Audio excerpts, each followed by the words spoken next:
In the quiet village of Nzondo, a woman named Zanelle was married to Kwame for 4 years without a child. Though she longed for motherhood, it seemed fate had other plans. Instead of standing by her, Kwame became bitter and cruel, constantly reminding her of what she lacked. One morning, as Zanelle ate her breakfast, Kwame stormed in, sneering. "Look at you, stuffing your mouth. Your mates are nursing their babies, yet here you are, eating eggs that you cannot even lay." Zanelle pushed her plate away, her appetite gone. His words cut deep, but this was nothing new. She thought back to the doctor's visit where she had learned about her fibroids. The doctor had recommended surgery before she could try for a baby through IVF, but when she shared the news with Kwame, his response shattered her. "So now you want me to spend money on you for a surgery? Do I look like a bank? Your mates are getting pregnant naturally, but you carry diseases instead." Tears stung her eyes, but she knew she had to fight for herself. Determined, Zanelle worked tirelessly, washing clothes, cleaning houses, and babysitting for a widower named Jabari, who had lost his wife in childbirth. His son, Kojo, was just 2 years old and needed care. At first, it was painful for Zanelle, holding another woman's baby when she longed for her own. But as time passed, Kojo's tiny hands wrapped around hers, his innocent laughter healing wounds she didn't even know she had. Jabari noticed her kindness. "You have the heart of a mother," he told her one evening. "A mother with no child," she whispered. "A mother is not just one who gives birth," he replied gently. "A true mother nurtures, loves, and protects, and you are one." For the first time in years, she felt seen. But the moment she returned home, reality struck again. Kwame was waiting, his face dark with suspicion.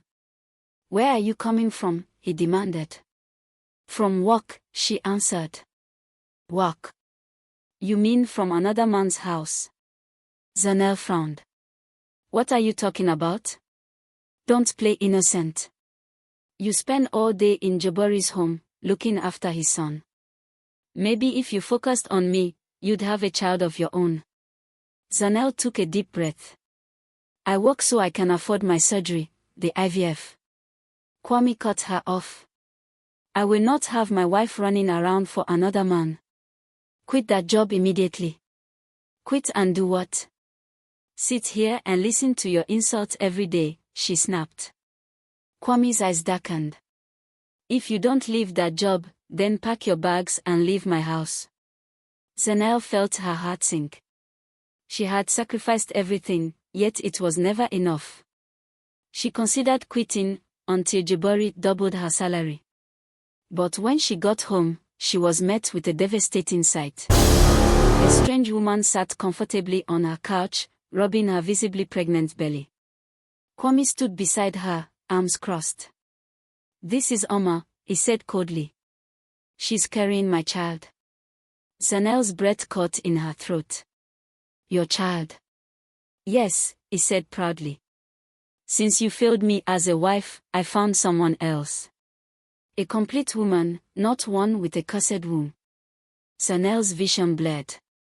All the years of insults, the sacrifices, this was how he repaid her. "How long?" she asked weakly. 5 months, Oma smirked. The room spun. While she had been struggling, Kwame had moved on. "So this is why you wanted me to quit my job," she said bitterly.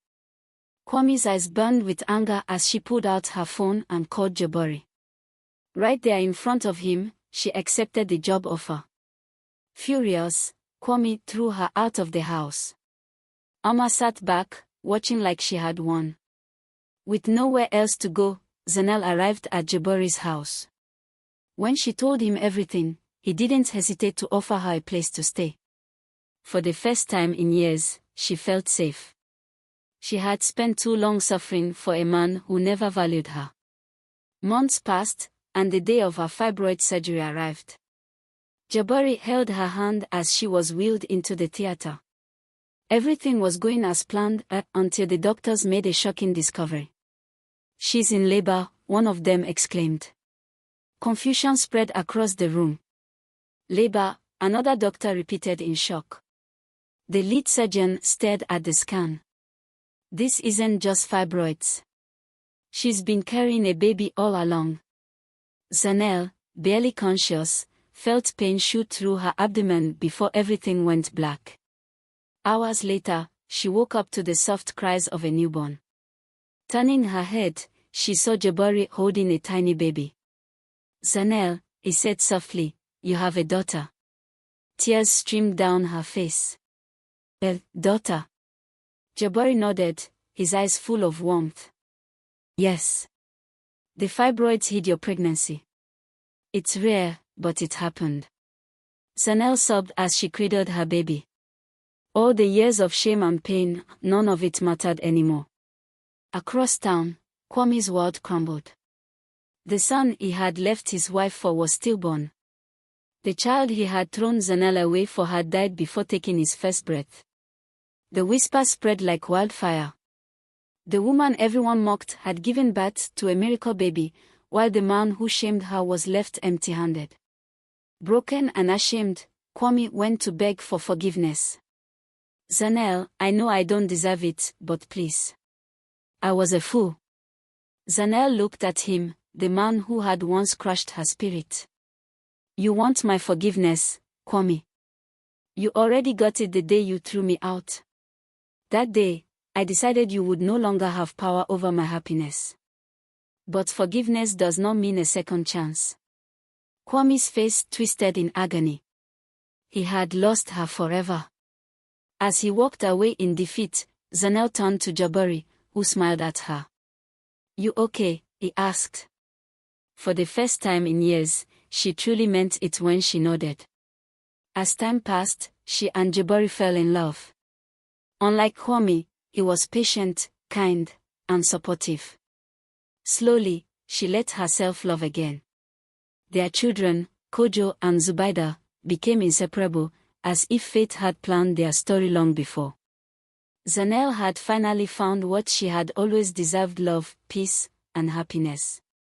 Moral of the story: life rewards those who endure with patience and kindness. Never let anyone define your worth. Your struggles today may turn into tomorrow's victories. Keep trusting the process. Subscribe this channel for more of this. Thank you.